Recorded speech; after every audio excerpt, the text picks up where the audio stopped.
In light of the Fall Guy falling short of expectations, Hollywood, specifically Variety, is asking the questions, why are movies with big stars struggling to secure U.S. distribution deals? Wow, I wonder, it's almost like the customers, the people that ultimately, at the end of the day, pay these big stars that can no longer find work.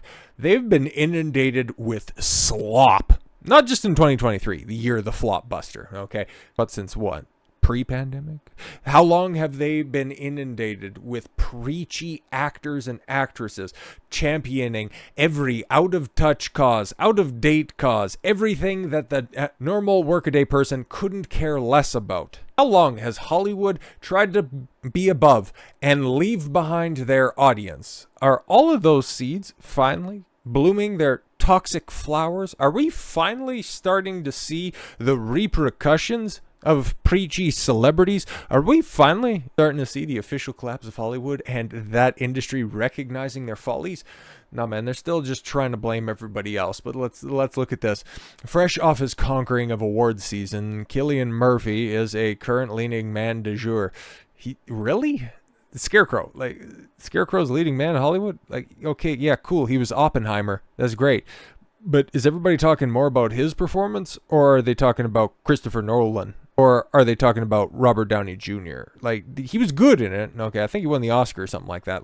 Or at least he got, a lot of praise. But he wasn't even the runaway biggest success of that film. So let's just go ahead and, temper our expectations here. Strange then that his follow-up to Oppenheimer still hasn't secured a U.S. release. Well, that could be for a multitude of reasons. Okay, small things like these, based on a novella by Claire Keegan. Are you starting to see why it may not have secured a U.S. release?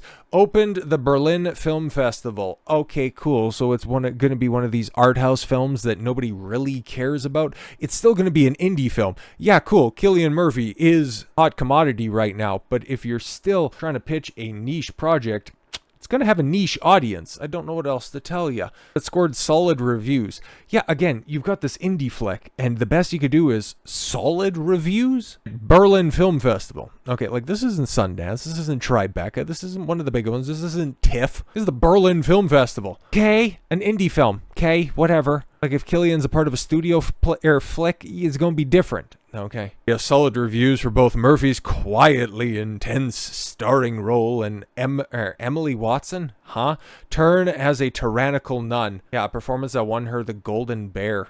Jack Nicklaus handing out awards. What is this? Who can story about a barely masculine man and a tyrannical nun? Who cares, bro? Some things are better left to niche audiences. Okay. You had a domestic deal for the film, which Murphy also produced for his new Big Things film banner. Okay, Big Things Films? Yo, man, you better work on a big rebranding. That shit's ass. As yet to be announced by Film Nation. But small things like these, it's just a part of a growing trend of starry indie titles that are struggling. Again, why is that? Now, recently we talked about X-Men 97 being exceptionally well received by the people that watched it, but here's the problem. Nobody watched it. It got even, because all we get is rumblings now, that it ended up doing worse numbers than What If? And it's a significantly better show by all accounts, but guess what? Brand fatigue. Superhero fatigue in that former fashion, but in actuality, this is just people looking at what Hollywood has had to say, what they've put out. Wow, it's almost like simple pattern recognition. It's at a point where, yeah, if crime is bad in a neighborhood, people aren't going to want to move into it. If you're being told that you're not wanted here, take a look at what happened to Doctor Who. They said, hey, if you don't like our little gay black Rwandan or you don't want our dance numbers all the time, turn off the TV and go touch grass. And what ended up happening? Lowest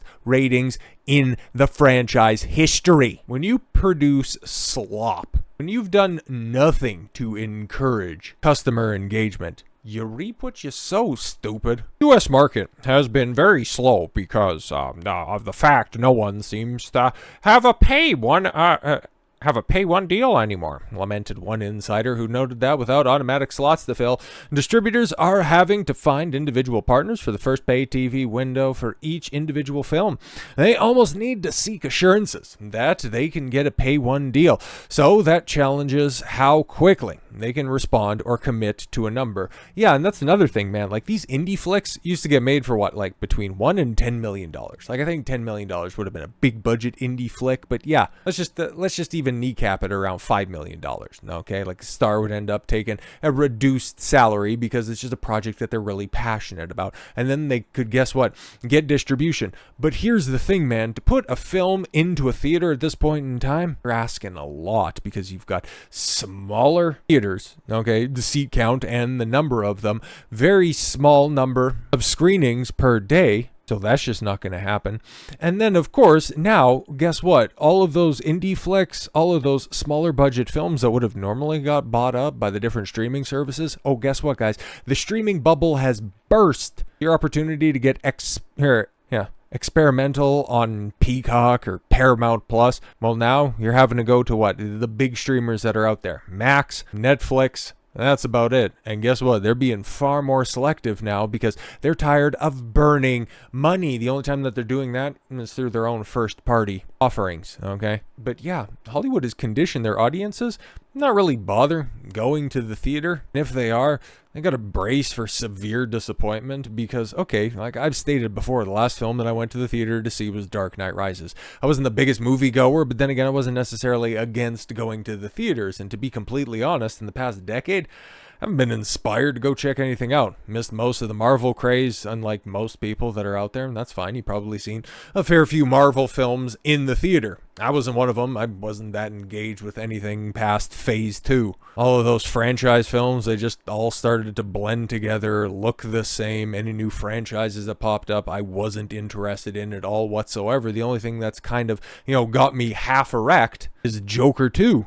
Like, that shit looks really good. But even still, I'm going to have to wait for other people to recommend it in order for me to go plop down what? Just to buy a ticket, because I ain't buying any of those stupid snacks. And here's another thing, man. As much as people have been conditioned to go to the theater and brace for severe disappointment, they've also had to brace to spend 3 digits to have their time wasted, okay? Especially if they're going with significant other, or hell, if they have to bring the family. You got popcorn, you got drinks, you got movie tickets, and that's not a cost-effective affair. I remember going with my friends, like we were splitting up, like we went around the city and did a whole bunch of things. It was in the summer. I can't remember what movie we ended up seeing. It might have been James Bond. It might have been one of the Bond films that were in the theaters.